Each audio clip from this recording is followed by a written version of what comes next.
Hello, everyone, and welcome to episode number, drumroll please, I don't remember.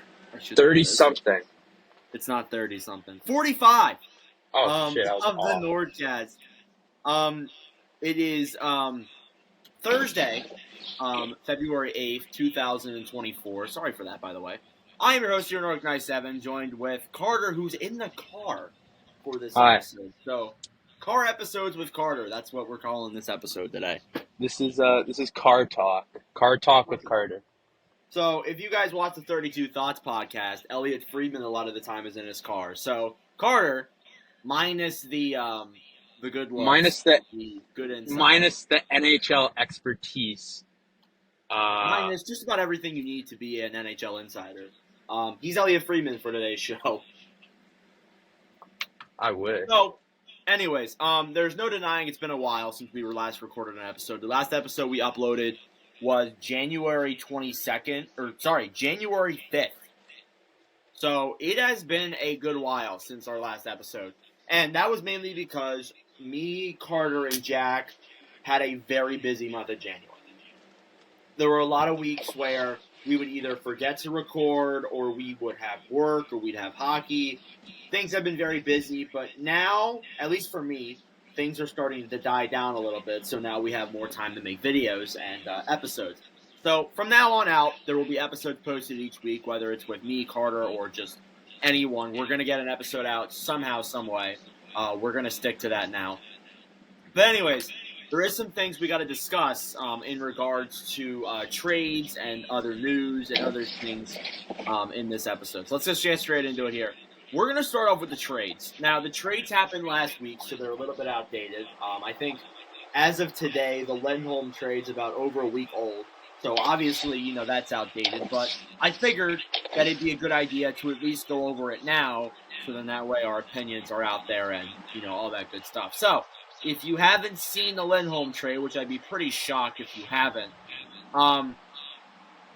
the trade went as follows. The Vancouver Canucks acquired forward Elias Lindholm from the Calgary Flames in exchange for forward Andrei Kuzmenko, defenseman Hunter Brucevic, defenseman Yoni Yermo, a 2024 first-round pick, and a conditional 2024 fourth-round pick. So, I'm going to go to Carter, who's probably driving through the streets of Winnipeg right now, unsafely. Carter, what are your thoughts on this Elias Lindholm trade? I honestly, I'm not gonna crash. All right.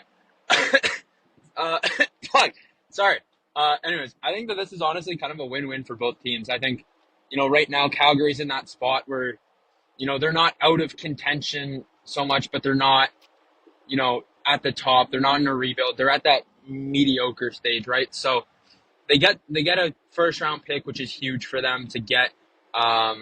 When you're kind of in that middle stage, especially having 2 first-round picks in that middle stage is very nice. They get a very solid, good potential player in Andrei Kuzmenko. Just really couldn't find his game this year. Last year he was pretty elite. This year just hasn't kind of stayed with that hype from the previous season. Still a great piece in that trade there. But yeah, all in all, I think that this was kind of a win-win for both teams here. At least right now, I don't see a set winner. But I really do like this move for both teams here. The Canucks are in win now mode, and Elias Lindholm is a great piece to add on that roster there. Well, I will say this for Kuzmenko. With him, there has been talks that Rick Tocchet doesn't like him.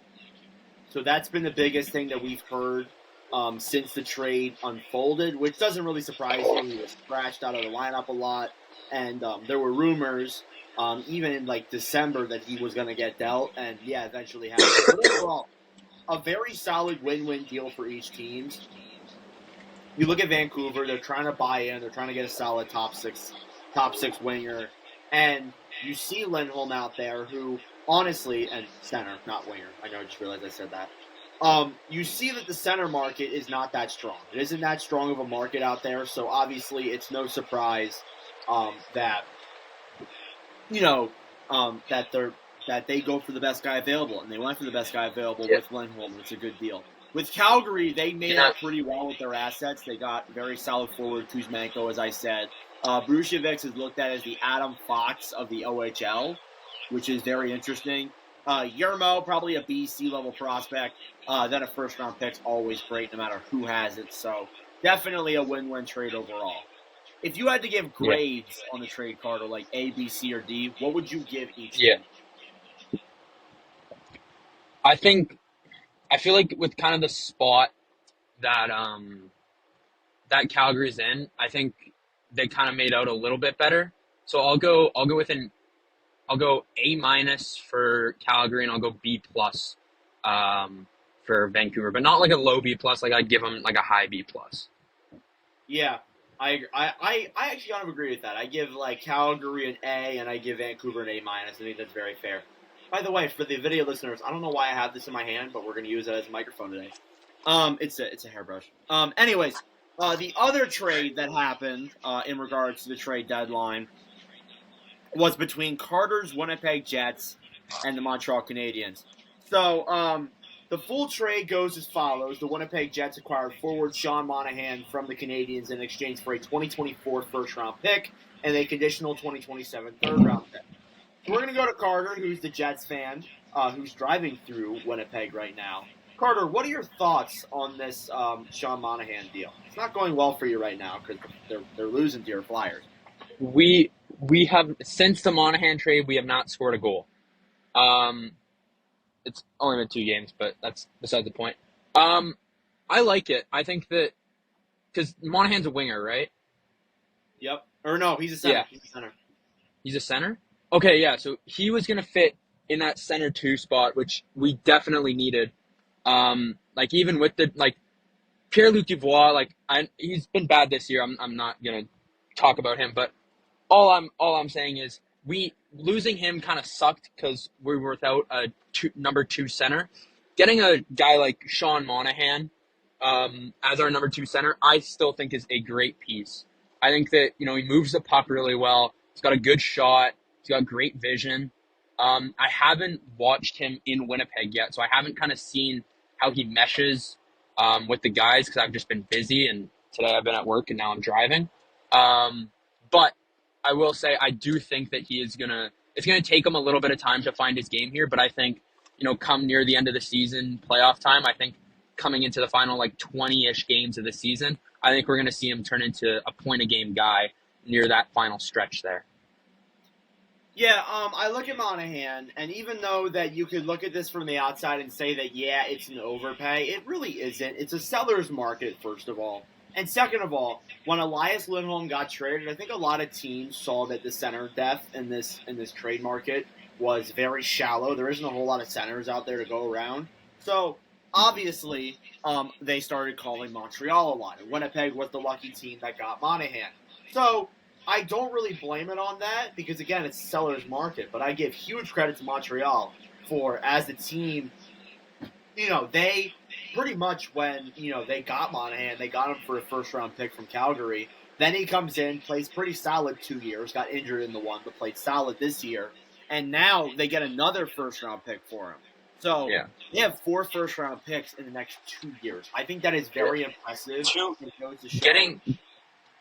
Getting 2 first-round picks for a guy and you only ended up trading him away for 1 is unreal. That's just a great investment there from the Montreal Canadiens. Yeah. That's a good look for them. Yeah, they have done an incredible job at making that trade. If you had to give a grade for this trade, what would your overall grade be? For each team. I think if I'm going off of what the Jets needed, I think that this is definitely an A minus trade for them. And then I'd probably give this an A plus, somewhere around there for Montreal, because just the context of getting a first round pick just to take him off and then trading him for 1 is just unreal. So I'd give it an A for Montreal, and I'll give it an A minus for the Winnipeg Jets. Yeah, overall, I'm pretty satisfied with how both teams did in that trade. Again, another what seems like a win-win trade. Yeah. As of then, there is no trades that have happened, but there has been some firings in the NHL that has happened. The Los Angeles Kings have fired head coach Tom McClellan. By the way, this all happened in the same day. The Monahan trade, McClellan, the Four Nations, and the Olympic stuff we'll get into in a little bit.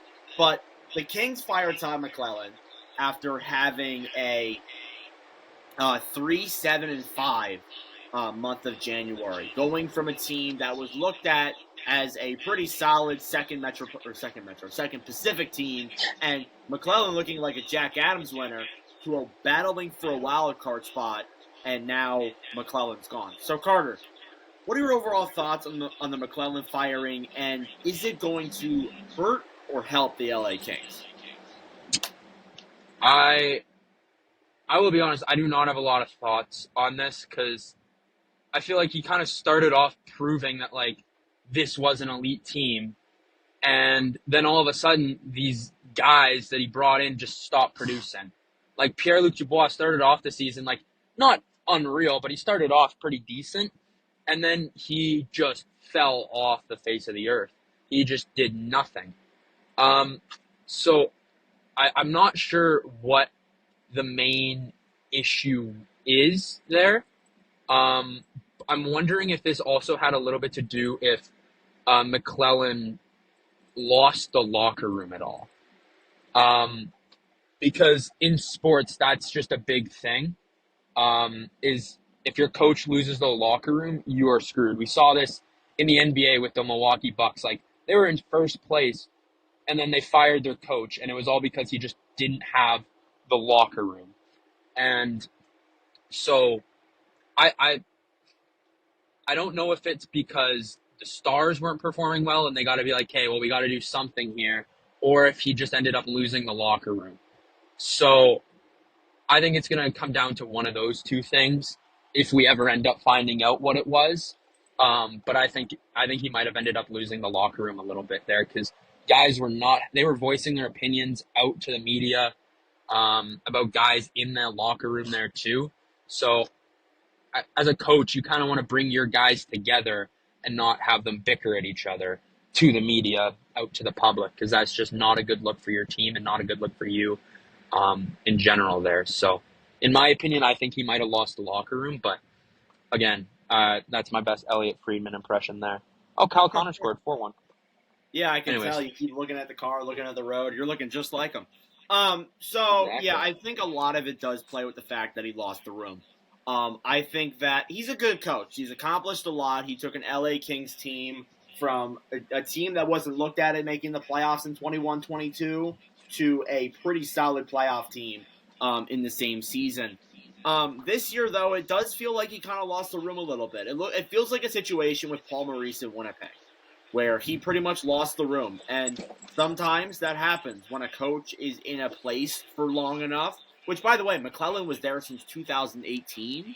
So it makes a lot of sense, or 2019, one of those years. So it makes a lot of sense how he probably did lose the locker room. So their next couple of games, it's a mixed schedule, but they have one of the easiest schedules in the NHL to end off the year. They play Edmonton the 10th, they play Buffalo the 13th, the Devils the 15th, Boston the 17th, Pittsburgh the 18th, and Columbus the 20th of February. So that's what their next 6 or so games are going to look like. So hopefully in this month of February, they turn themselves around because they really do need it. They need to start getting these points because teams like Seattle and Calgary are not far behind, and they are catching up. So 100%. Yeah. No, definitely. Moving on now, and this is news that Carter, I'm sure, is very excited about. So we'll start with the Four Nations tournament, then we'll get into the Olympic stuff. So instead of the All-Star game, which, by the way, we're not even going to talk about that. It's just so unbelievably stupid. The NHL has revealed the Four Nations Face-Off tournament to replace the All-Star game in February 2025. Some info about it here. It's going to take place from February 12th to February 20th. So basically around this time next year. There will be one Canadian host, which is Montreal, one American host, which is Boston. There will be 7 games total, 23-man rosters. There will be 3 game round robins, and then the top 2 teams will advance to a winner take all. The countries participating are USA, Canada, Sweden, and Finland. So Carter, What are your thoughts on the knockoff Olympics for 2025? Um, so I kind of have mixed feelings on this. I'll be completely honest. I'm the same way. I love international play, and I love the idea of this tournament. But something about having it in the middle of this season just doesn't seem like a great idea. Because, again, guys are going to try and put all their beef and everything aside from the NHL level to try and win gold at this international tournament. Part of me is just saying, like, something could happen where, like, let's say that something happens with Connor McDavid and someone else who's like high up on Canada, right? Let's say Yep. I don't know. I don't even know names. So let's just say two players on Canada, something happens with them on the ice, and now they just despise each other. It's going to be hard for them to put their beef aside for an international tournament that's not the Olympics. I think the Olympics is like the perfect thing to get people to put their things aside because everybody wants to play in the Olympics. I think that is a big dream of most kids growing up, is to try and wear that crest in the Olympics. So I don't know how just a random Seven Nations tournament is going to do. So I don't know. So that's kind of my mixed feelings in there. Love the idea of it. Just not sure if like some sort of NHL style beef is gonna come into that. Get in there and kind of set some things off for certain teams. It's not a huge issue, but I don't know. It just I don't know. I think That was something yeah that I was thinking about. Or actually, no, that was something I wasn't thinking about. Sorry. That is a good idea to bring up. One thing that I was thinking about is how weird it is that there's only the 4 teams. Like, yeah why do this Olympic tournament in the middle of the season if you're not at least going to have all the countries? Now, I understand there's a thing with Russia. I totally get that. I understand, and I'm pretty sure by the time 2026 comes along, which we're 2 years removed from that, or 2 years ahead of that, or 2 years before that. Sorry, I can't. yeah. I could not speak English. You're Um, good. You're good. we're 2 years before that, so maybe things change. But I just find it weird how the guys from the non-traditional markets like Czechia, Germany, those other places, they don't get the opportunity to play in this. It Yeah feels kind of weird to me how those guys, they get a break for about 2 weeks, and yeah. then or about a week, not 2 weeks, and then these So guys have to play in it. So I don't understand that. yeah. So my thing is that I think if they would have done like let's say a 6 or 8 team tournament in that, I think that it's going to end up taking too long. That's true. Um, Yeah. so it ended up taking longer than the original All Star Week break. So they had to cut it to 4 teams. Um, so I don't really know. I think, in my opinion, I say just keep the All Star game. I like this 4 Nations tournament. We'll see how we'll come back next year and be like, okay, well, this was definitely something. Um, but in my eyes, just go back to the World Cup of Hockey. That was a special tournament with Team North America, Team Europe, Team Canada, like all that. That was a special tournament. Um, that was something, and I think that they should try and go back to that. I know it's like kind of hard to do, but I think if you do that every 4 years in the 2 year gap in between the Olympics, I think that would work just as well.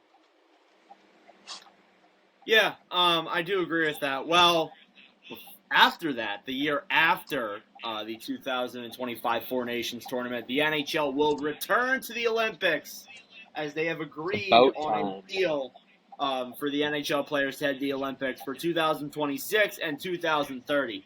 So, the rank or the first place in 2026 is in Torino, Italy, and then 2030 is in Nice, France. So, Carter, what are your thoughts on Olympic hockey returning? I'm sure you're pretty stoked about this. I am so excited. The last time that the NHL was in the Olympics, 2014, Sochi, I still remember that because I was in Florida during that Olympics, and pretty much like every night before I'd like head to bed or whatever, there would be some sort of like highlights of like hockey the day before, and that was just like it just something about when you're a kid and you're watching like international tournament and you're like, hey, I like watch these guys all the time and they're playing at like the biggest stage in the world. It's just something to like kind of make yourself proud of, like your NHL team as well as like the guys that you root for. Like that was kind of when I knew, like, because Blake Wheeler was on that team, and that's when I kind of knew, like, oh, this Blake Wheeler, he's actually like pretty good. And then I kind of everything like that. So I also think that, like, again, as I said, it's every kid's dream to put on, in Canada, to put on that maple leaf, for the USA to put on the blue, the red, blue, and white. It's every kid's dream to represent, their country in some way. And I think for hockey players, being able to do it at the biggest international tournaments in the world, in the Olympics, is something that, something that should have happened a long time ago. I think that they never should have left, but ultimately not up for me to decide. Yeah, But I am hella excited. I am hella excited. Just a little quick scoreboard update here for you. The Jets have finally scored a goal after 7 straight periods of not scoring a goal. Kyle Connor, with 40 seconds left in the game, scored, and they get 4-1. So just with 40 seconds? I thought he scored with 14:42. Because I got the notification. Who knows? 14:42. I'm not sure. I didn't look. I said it out loud, but I guess Mike might not have picked it up. I said it when it happened, but that's okay. All right. Anywho, I am very happy that the Olympics are coming back. I actually have never seen the NHL in the Olympics. I started watching hockey in 2017, so about, what was it? The last time was 2014. 3 years. So 3 years after. From the last time the NHL players went to the Olympics. And to be honest, I never even really started enjoying the World Juniors until 2022. The summer of 2022 was when I finally started paying attention to it. You're welcome. Look right now. Yeah, you're welcome. I put you on. Just because, like, I don't know, I was never interested in, like, Olympic hockey or anything like that. I was never, like, really into it when I started watching hockey. But now I really enjoy the World Juniors, and I'm very excited to not only watch this nation's tournament, but also these Olympics, too, because I'm going to be really entertained to see what Team Canada and what Team USA's are going to be like, too, in the next couple of years. So, very, very excited for that.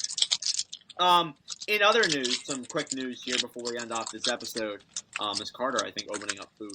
The Blackhawks have been announced to be hosting the 2025 Winter Classic. The Winter Classic will be played at Wrigley Field versus the St. Louis Blues. So, Carter, what are your thoughts on this Winter Classic? Chicago again. But it's to be expected. It's with Connor Bedard, one of the most marketable NHL stars right now. Probably outside of like anyone from Toronto. But yeah, I think it'll be a great matchup. It's definitely a rivalry matchup for sure. And who knows? Chicago is not that far away from me, so maybe I'll be there. I don't know. I gotta contemplate it, but it's not that. I've always wanted to go to an outdoor game. I've actually been to one in my life. It was the first Heritage Classic that was in Winnipeg. So I got to go to that, and but yeah, I'd love to go to a Winter Classic game. I would be sick. It'd be hard for me to spot him because he's kind of short, but that's okay. Sorry, Jack. He's saying that he's not even on here. Yeah, I think that, like, honestly, yeah, Chicago's had like 8 outdoor games. It is what it is. I think that, like, you see the Winter Classic viewership has like been decreasing year by year, so they want to go back to an OG matchup to try and raise it up a little bit. Not too surprised there. I'm perfectly fine with it. Other news here: Mikhail Sergachev out indefinitely with a tibia and fibula a tibula and fibula fracture. Achilles. Yeah. So that's my English. But yeah, Sergachev, I feel really bad for the guy. He came back from an injury last night and then got injured, so it really stinks to see that from a solid defenseman like Sergachev. In other news, I don't believe a lot has happened since then. Matthias Samuelson's out for the season with an upper body injury. Brendan Dillon was suspended 3 games for an illegal check to the head on Noel Acciari. That was wild. Yeah. That was wild. What are your wild because like it's too many or too little games? The fact he got suspended at all. Really? I am actually still in shock by that. Because here's the thing. It's the fact that, like, was it a hit to the head? Yes. Was it avoidable? Yes. Because Noel Acciari decided to skate head down and Dylan braces for it. It's not like, I don't know. I think it looked worse than it actually was. Noel Acciari's he's got to keep his head up. Like, I feel like the NHL has become a league where you can keep your head down again. And the guys who are smart are going to go and take your head off because that's how the NHL is supposed to be. So, in my opinion, it shouldn't have even been a suspension. I think Acciari should have kept his head up a bit. It's definitely an argument you can make for sure. Anyways, that's all I got. That's all we got for this episode. There are a few things I want to say. We made an oath at the beginning of 2024 to be more consistent. Well, we definitely haven't been through the first month. Only 1 episode, so that's rough. From now on, I am making a promise to all of you, and I will post this everywhere. We are going to upload 1 episode per week, whether or not it's just me, or it's Carter and Jack, or it's me and Carter, or it's me and Jack, or it's me and some random people. Or it's just me. Or it's just Carter. Either way, we're going to get an episode up each week. Whether it's talking about news or trade deadline stuff, or it's all 3 of us, none of us, we're going to get an episode out every single week. I am making that promise to you guys. We are going to try and do that for this 23-24 season because we want to find consistency. We want our fans to actually have podcasts to listen to. So definitely that is something we are going to do through the rest of this year. So yeah, that does it for this episode. We got nothing else here. Carter's got to go into hockey and score 15 goals. I still have an hour. Like I'm literally just gonna sit here. Yeah. I'm trying to contemplate if I should like go inside and get food, but I'm not super hungry. But like, I don't know. I don't want to sit in my car for a half hour before I go in. I feel you. Anyways, that will do it for this episode. Thank you all very much for listening or watching. Next episode will be next week. We'll go into some more trade deadline related stuff, and maybe some trades will happen by then. Or maybe we'll have some guests on. Who knows? Anyways, thank you all very much for watching, and we will see you guys in the next episode. Adios.